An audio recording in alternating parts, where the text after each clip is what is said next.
Partout et de tous côtés, le monde met au défi l'Église institutionnelle aujourd'hui. Kathryn Kuhlman est la femme évangéliste la plus connue de tous les temps.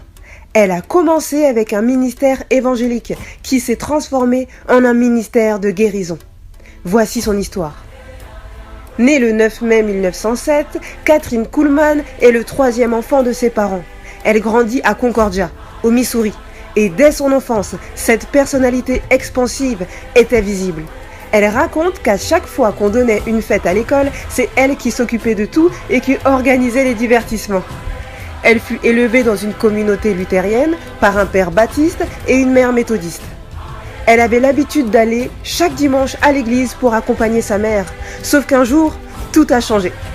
Elle avait 14 ans et pendant que l'assemblée chantait le dernier cantique du culte, elle se mit à trembler. C'était la première fois qu'elle expérimentait la puissance de Dieu. Elle raconte son expérience avec ces mots. Elle dit « Je m'assis et me mis à sangloter. Je compris alors que j'étais une pécheresse, la personne la plus minable de la terre. J'avais 14 ans et je pleurais toutes les larmes de mon corps. Un lourd fardeau venait de m'être enlevé. Tout à coup, j'étais la personne la plus heureuse de la terre. Je venais de naître de nouveau. Le sang de Jésus-Christ, le Fils de Dieu, m'avait lavé de tous mes péchés. Waouh! En rentrant à la maison, elle raconta ceci à sa famille et choisit donc d'être membre de l'église baptiste de son père. Elle quitta son village à l'âge de 16 ans avec sa sœur aînée qui s'était mariée avec un évangéliste. Ils partirent pour les villes alentours pour parler de Christ et raconter sa conversion. Mais très vite, Kathryn Kuhlman se distinguait. Elle désirait bien plus que cela. Elle voulait plus de conversion. Le Seigneur la préparait déjà à annoncer autrement l'évangile.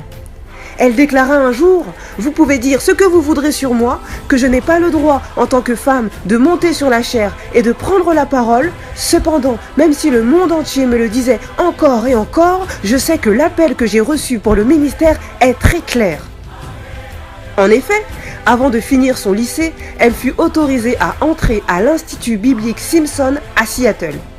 Elle côtoya fréquemment Charles S. Price, qui avait un puissant ministère de guérison. Et un jour, elle n'avait que 21 ans, elle prêcha pour la première fois avec son amie Hélène. Quelques années plus tard, elle a l'occasion de récupérer un ancien garage qu'elle convertit en église. Sa mère, qui est méthodiste, viendra un soir assister à une de ses réunions. Et elle donnera sa vie à Jésus-Christ. Pas ce Jésus qu'elle croyait déjà connaître, mais ce Jésus dont sa fille parlait si bien. Le testament spirituel laissé par Kathryn Kuhlman touche encore aujourd'hui un nombre incalculable de gens dans le monde entier.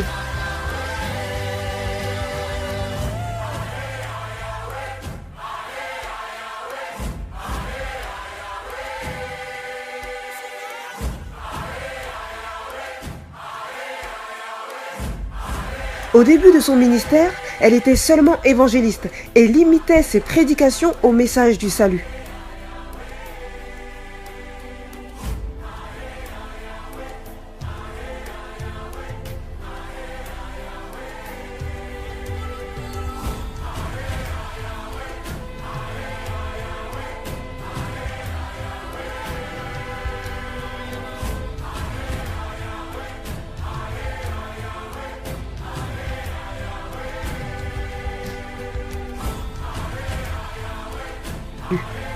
Mais en 1947, alors qu'elle prêche ses premiers messages sur le Saint-Esprit, une femme fut guérie d'une tumeur en écoutant sa prédication.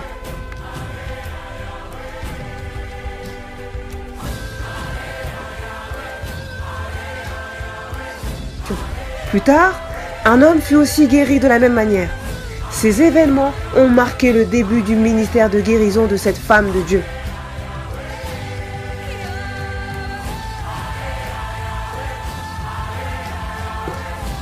Derrière la chevelure rousse de Kathryn Kuhlman se cachait une femme totalement immergée dans la parole du Seigneur. Signes, miracles et prodiges l'accompagnaient. Pendant que Kathryn Kuhlman priait pour les gens et leur imposait les mains, ils pouvaient être immergés de l'Esprit ou se retrouver sous la puissance du Saint-Esprit. Catherine Kuhlman n'a jamais clamé que ces guérisons venaient d'elle-même, mais elle a toujours attribué les guérisons à Jésus et à Jésus seul.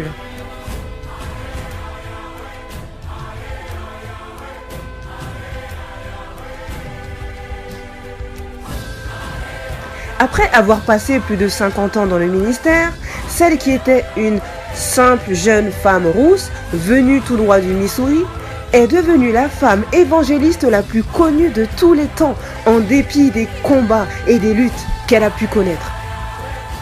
Elle avait l'habitude de dire à ceux qui ne connaissaient pas Dieu que Dieu ne remplace pas l'ancienne vie. Et il n'essaye même pas de la réparer. Il nous en donne une toute nouvelle. Waouh! Elle parlait des miracles de Dieu. En 50 ans de ministère, elle témoigna de l'amour et de la puissance de son Seigneur à près de 100 millions de personnes. Et partout où elle se rendait, ceux qui, jusque-là, pensaient que les miracles étaient impossibles, crurent en leur existence, grâce à l'action puissante de Dieu au travers de Catherine Kuhlman.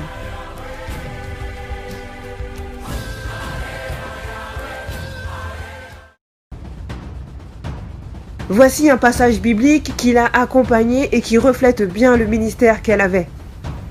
Celui qui croira sera baptisé. Celui-là sera sauvé. Celui qui ne croira pas, celui-là sera condamné. Et ceux qui croiront, voici comment ils montreront la gloire de Dieu. En mon nom, ils chasseront les esprits mauvais, ils parleront des langues nouvelles, ils pourront prendre des serpents dans leurs mains, et s'ils boivent du poison, cela ne leur fera aucun mal. Ils poseront les mains sur la tête des malades et les malades seront guéris. Marc, chapitre 16, versets 16 à 18. None of us are worthy. This is something we work for. It's the mercy.